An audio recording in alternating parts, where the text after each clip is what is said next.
You wake up this morning, walk into your kitchen, and without even thinking about it, you make breakfast. A few hours later, your stomach reminds you it's lunchtime. Tonight, you'll probably eat dinner. 3 meals. Breakfast, lunch, dinner. You've done it your entire life. Your parents did it. Their parents did it. Billions of people across the world are following the exact same rhythm today. It feels so normal that almost nobody ever asks why. But here's the strange part. Nothing inside your DNA says you should eat 3 meals a day. No ancient law of nature demands breakfast at 8 in the morning.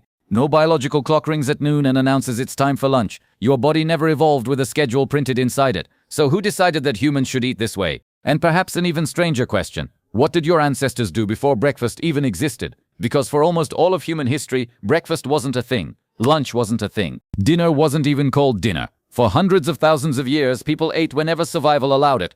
Sometimes once, sometimes not at all. Sometimes they spent an entire day chasing food only to go to sleep hungry. Yet somehow, those people survived every ice age. They crossed deserts. They walked out of Africa. They became every single one of your ancestors. So if they didn't eat 3 meals every day, why do you? To answer that, we have to go back, way back. Around 23,000 years ago, near the shores of what is now the Sea of Galilee in modern-day Israel, there stood a small settlement archaeologists call Ohalo II. It wasn't a city. It wasn't even a village by modern standards. Just a collection of brush huts surrounding open hearths. For thousands of years, the site lay buried beneath lake sediments until archaeologists uncovered something extraordinary. Inside those ancient homes, they found fish bones, bird bones, gazelle remains, more than 100 different species of edible seeds, fruits and nuts, grinding stones, cooking areas. The people living here clearly knew food, but what they didn't know was breakfast, or lunch, or dinner. There were no clocks hanging on the walls, no lunch breaks, no dinner reservations. Food arrived only when nature allowed it. If someone caught fish that morning, everyone ate. If hunters returned empty-handed, everyone waited. If berries ripened unexpectedly, the entire camp feasted. Their stomachs followed the landscape, not the clock. And strangely enough, that's exactly how the human body was designed. Think about it. Imagine you're standing on an African savanna 100,000 years ago. You wake up hungry, but hunger doesn't automatically become food. First, you have to find it. Maybe today's hunt succeeds. Maybe it doesn't. Maybe the antelope spots you first. Maybe another predator reaches the carcass before you.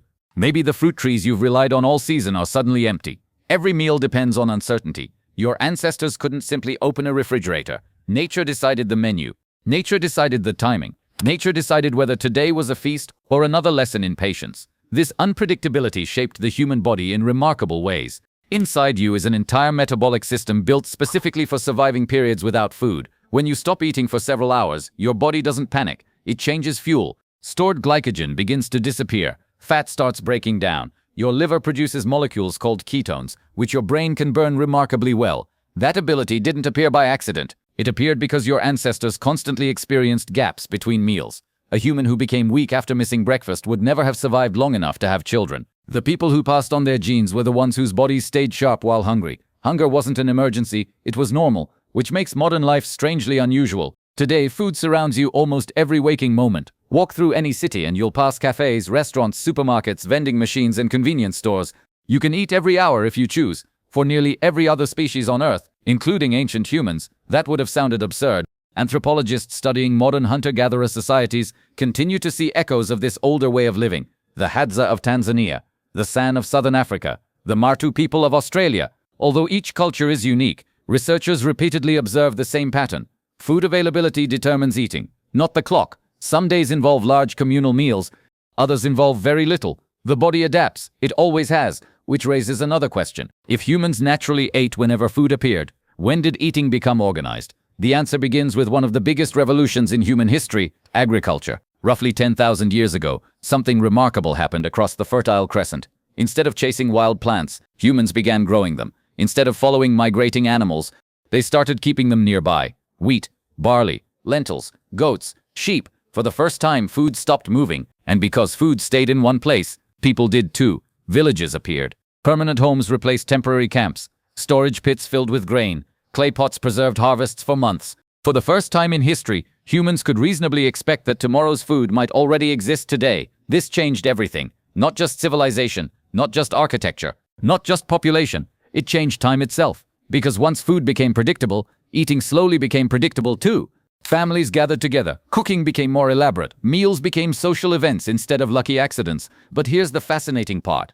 Even after agriculture transformed the world, people still didn't eat 3 meals a day. Not even close.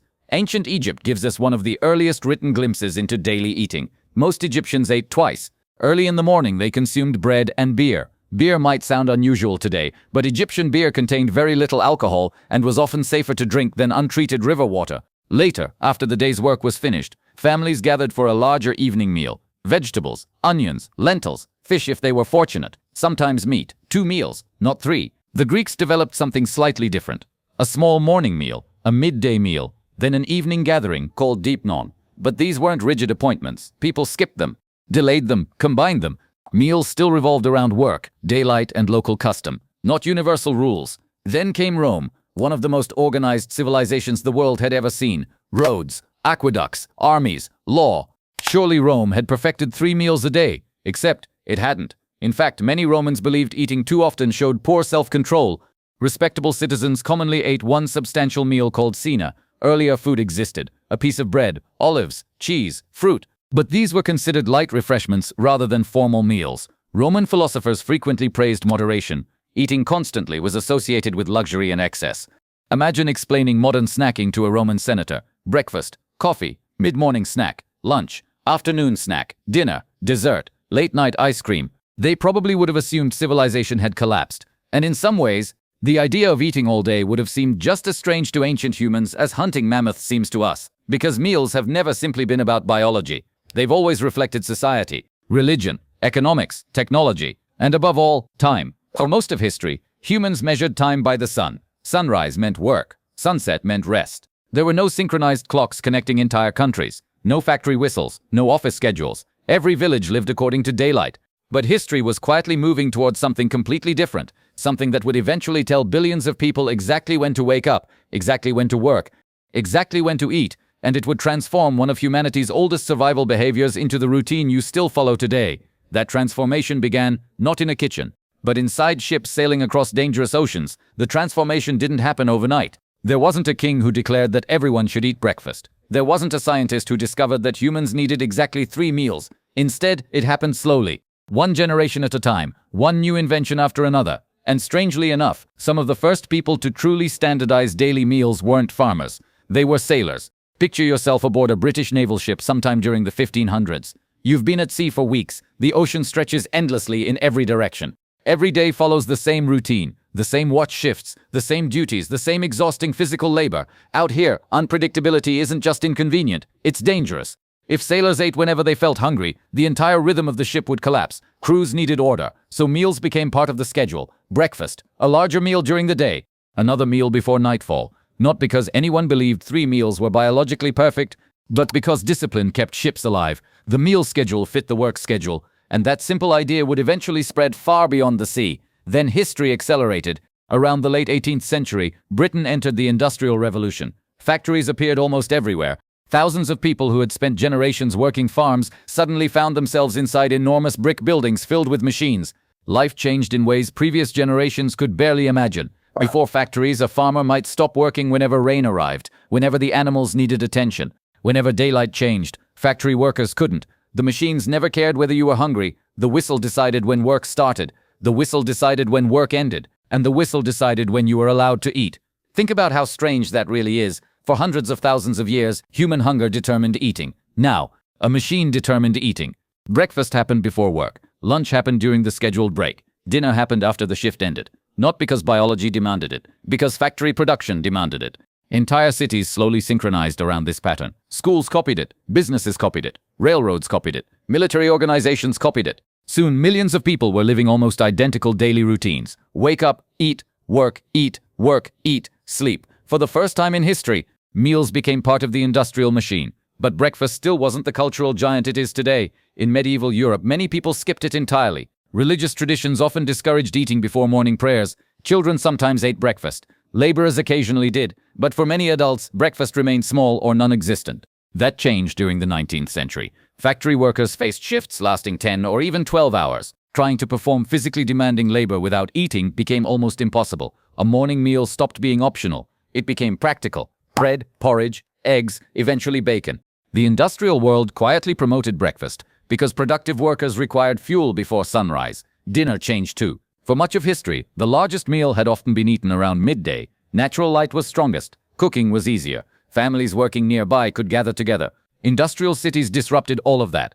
People spent the afternoon inside factories. Many didn't return home until evening. Artificial lighting became more common. Gas lamps, then electricity. Suddenly families could prepare large meals long after sunset. The main meal slowly migrated into the evening. That shift still shapes your life today. When you imagine dinner, you're participating in a habit that only became widespread because industrial society reorganized the day. But perhaps the most surprising chapter in this story arrived in the 20th century. It began with breakfast cereal. More specifically, one man, John Harvey Kellogg. Today his name appears on supermarket shelves across the world. But Kellogg wasn't simply trying to sell cereal. He believed breakfast could improve public health. Cornflakes were originally promoted as a wholesome alternative to heavier morning foods. Then advertising took over. Newspapers, magazines, radio, later television. Breakfast became something larger than food. It became an identity. A successful family ate breakfast together. Healthy children ate breakfast. The phrase breakfast is the most important meal of the day spread across generations. Here's the interesting part. Most people assumed it came directly from science. In reality, it also came from marketing. Cereal companies benefited enormously if millions of households developed a permanent breakfast habit, and they succeeded. By the middle of the 20th century, 3 meals a day had become so deeply rooted that almost nobody questioned it anymore. Yet your biology still remembered something older. Inside your brain sits a remarkable system called the circadian rhythm. Think of it as an internal clock that has been evolving for millions of years. It regulates sleep, hormones, body temperature, digestion, even your appetite. Every morning cortisol naturally rises. This helps wake you up. Insulin sensitivity also tends to be higher earlier in the day. Your body processes food differently at breakfast than it does late at night. The exact same meal eaten at 8 a.m. can produce a very different metabolic response compared to eating it at 11 p.m. Your body isn't simply counting calories, it's paying attention to time. Scientists have discovered something even stranger. Your digestive system often prepares for meals before food even arrives. If you normally eat lunch around noon, your stomach begins producing digestive juices beforehand. Hormones begin changing. Your body anticipates food. It learns your routine. That's why many people feel hungry at exactly the same time every day. Not because the body desperately needs food that very second, but because it has learned the schedule. Your brain predicts lunch before lunch exists. Miss that meal, and the hunger often fades after an hour. The schedule was stronger than the actual need. That should make you stop for a moment. How much of your hunger belongs to biology and how much belongs to habit? Researchers studying intermittent fasting have shown that healthy adults can often function surprisingly well on different meal schedules. Some people eat twice a day, others eat 4 or 5 smaller meals. Many traditional societies continue following patterns that look nothing like the modern Western routine. There isn't one universal number written into human evolution. Instead, there is flexibility, exactly what our ancestors needed, because nature rarely offered predictable opportunities. One day there was abundance, another day there wasn't. Evolution rewarded adaptation, not strict schedules. Yet despite everything we've learned, 3 meals continue to survive. Not because they're perfect, but because they're useful. They organize school days, work days, family life, business meetings, celebrations, birthdays, holidays. Even the simplest dinner table accomplishes something your ancestors understood thousands of years before factories ever existed. It brings people together. Long before agriculture, people gathered around fires. Food wasn't only nutrition, it was conversation, protection, trust, storytelling. Archaeologists studying ancient hearths repeatedly find evidence that meals were shared rather than isolated. Modern psychology reaches a remarkably similar conclusion. Families who regularly eat together often report stronger relationships. Children who participate in shared meals tend to experience social benefits extending far beyond nutrition. Something ancient still survives inside every dinner table: connection. Perhaps that's why meals have outlived every civilization that created them.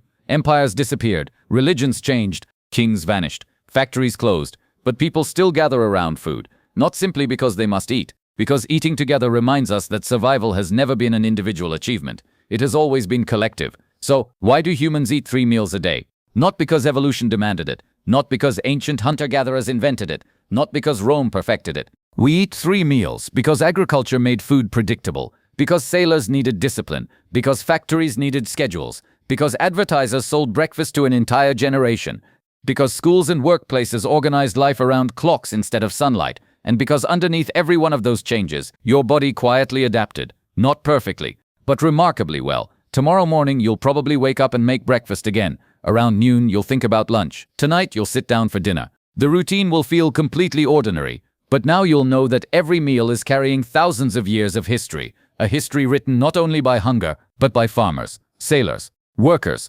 merchants, scientists, families, and millions of forgotten ancestors whose eating habits slowly became your own.